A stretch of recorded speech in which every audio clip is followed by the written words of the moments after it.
Halo, assalamualaikum. Hari ini kita ngelanjutin sistem gerak yang minggu lalu ya. Kan udah tahu nih kalau tulang adalah alat gerak pasif dan kita juga udah belajar bagian-bagian tulang yang ada tubuh manusia.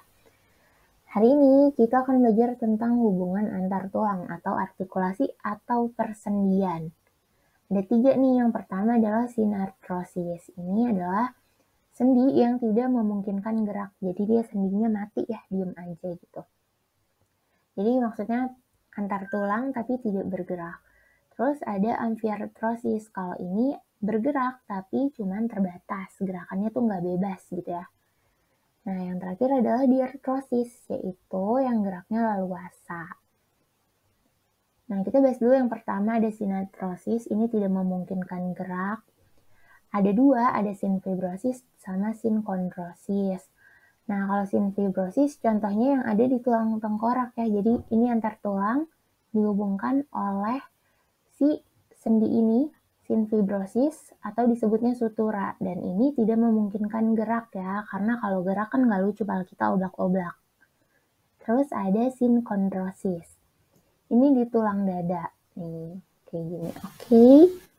Lanjut ke diartrosis atau geraknya leluasa. Ini mungkin udah dipelajari waktu SMP, ada sendi peluru yang di tangan, lengan atas dengan bahu, kemudian ada sendi putar. Ini juga ada di leher nih, sendi putar. Terus sendi luncur ada di telapak tangan.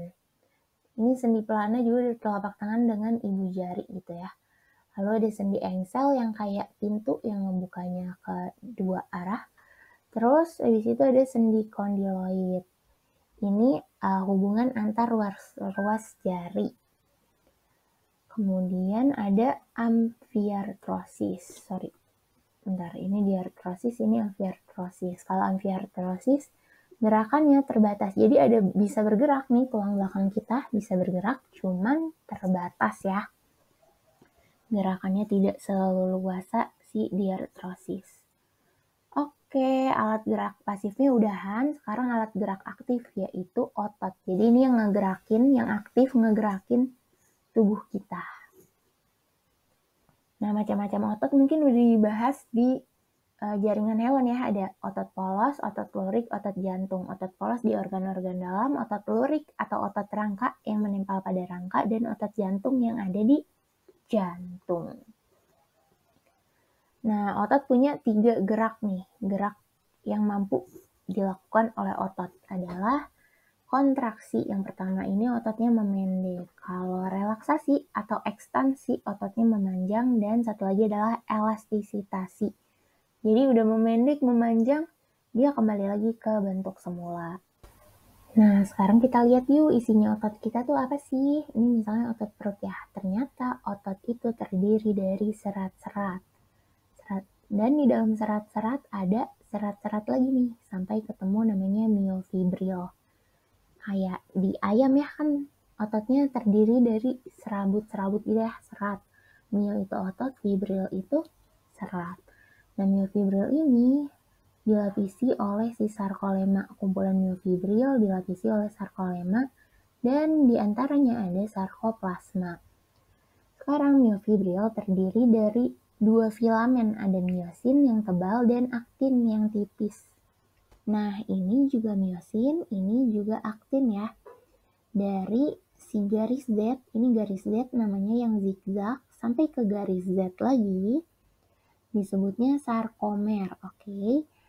Nah, di antara sarkomer ini, di tengah-tengahnya, yang cuma ada miosin doang, nggak ada aktin, disebutnya adalah zona H. Ini zona H yang di tengahnya dibagi oleh garis M. Kalau dari pita I sampai pita I lagi yang which is ada aktin dan miosinnya, disebutnya pita A. Nih ya, pita A. Oke, sama pita A.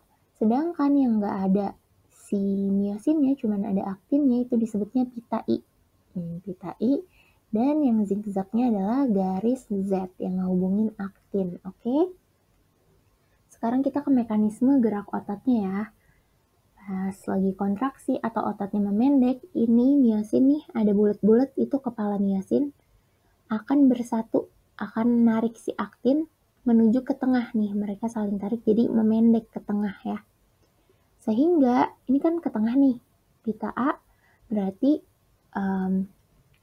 memendek, terus pita I-nya juga memendek ya kan, memendek, tapi si garis Z-nya karena ketarik jadinya memanjang gitu ya. Jadi pita A memendek, pita I memendek, garis Z memanjang. Ini aktin sama miosin jadi aktomiosin. Nah, kalau relaksasi kebalikannya. Pita A-nya memanjang, pita I-nya memendek, dan garis Z-nya pita I-nya memanjang juga, garis Z-nya memendek gitu. Sekarang kita ke gerak otot. Ada gerak sinergis yang bersinambungan. Artinya antara otot satu sama otot yang lainnya saling bersinergis gitu ya, kerjanya bareng-bareng. Misalnya ini lagi relaksasi. Berarti yang ini relaksasi, yang ini juga relaksasi, jadi barengan. Nah, kalau ini antagonis, berlawanan. Contohnya fleksi. Otot atas bisep kontraksi, otot bawah dia relaksasi gitu ya. Tricepsnya relaksasi. Jadi antagonis, berlawanan. Ada fleksi, kayak kalau lagi nekuk lengan tuh fleksi. Angkat telepon fleksi. Ekstensi, dilurusin nih lencang kanan, ekstensi. Terus ada supinasi, tangannya ngadep ke atas, pergelangan tangan, telapak tangan. Kayak orang meminta ya. Terus kalau pronasi, dia kebalikannya tangan telungkup. Abduksi, menjauhi badan tangannya. Adduksi, siap gerak, mendekati badan. Nah, kalau ini dorsifleksi, dia ke atas, dan plantar flexion, dia ke bawah. Sekarang ini yang ngadep ke tengah, berbentuk huruf N, dan ini yang berbentuk huruf V ya. Ini medial rotation dan lateral rotation. Jadi ini ke samping, ini ke dalam. Terus ada elevation sama depression. Kalau elevation dia ke atas ya, dongak tuh elevation. Kalau depression dia nunduk ke bawah, itu depression. Nah gitu, jadi ada istilah sekarang lebih baik pronasi daripada supinasi. Lebih baik tangan di atas memberi daripada